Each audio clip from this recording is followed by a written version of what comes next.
What a fantastic afternoon and day one this is really turning into. And I'm really pleased to be joined now by Tim Miller from the Gambling Commission. Tim, welcome to ICE365. Thanks, really great to be here. It's good to have you here, and you're from the Gambling Commission. So we're down here in the Consumer Protection Zone. A great thing for this show, obviously. And do you think, though, as you're walking around and talking to people here, that the gambling industry has taken the right steps forward in its player protection over the last year or so? Yeah, certainly we've seen some real positives. I mean, if you think of the context we're all working in, a pandemic had hit, no one really knew what that was going to do, and there were lots of fears that you'd see a sudden rise in problem gambling. People were at home, perhaps bored, perhaps getting involved with riskier products.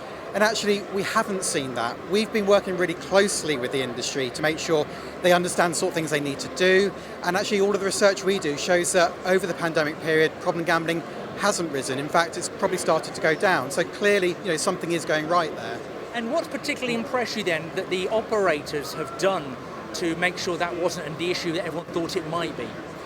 I think most importantly, they've taken account of the guidance that we put out there fairly early on in the pandemic. We haven't seen examples of operators trying to perhaps exploit some of the opportunities that the pandemic may have presented.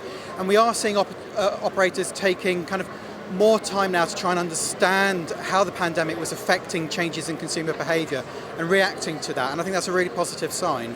And the innovation that's always going to flow from an industry like this, where do you think that innovation with respect to consumer protection has been coming from? Is it the operators or the suppliers? I think interestingly it's perhaps not either of those. I mean, what we see increasingly is that there's voices outside of the industry altogether who are really seeing the opportunities to use technology, to use their skills to help the gambling industry make gambling safer.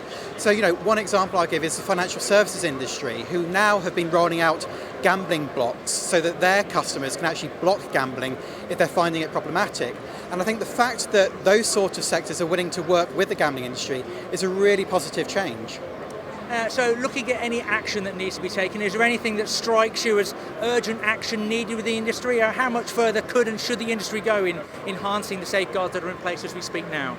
Yeah, so one of the things we're seeing as a regulator is that the sort of failings that we deal with, the breaches of our rules that we see, are time and time again the same issues, the same failings around not interacting properly with customers that are showing signs of harm, for example. So one of the things we will be doing later this week, most likely on Thursday, is announcing the outcome of a consultation we did to strengthen those rules. So we will be setting out what obligations we expect operators to meet when interacting with customers so that they can spot the early signs of problem gambling and act quickly. So we're down here in the Consumer Protection Zone. You've been here all day. What's really impressed you as you've been walking around and talking to people here? So I think what's great is for those of us that are familiar with the Consumer Protection Zone, we've seen the journey that it's come on.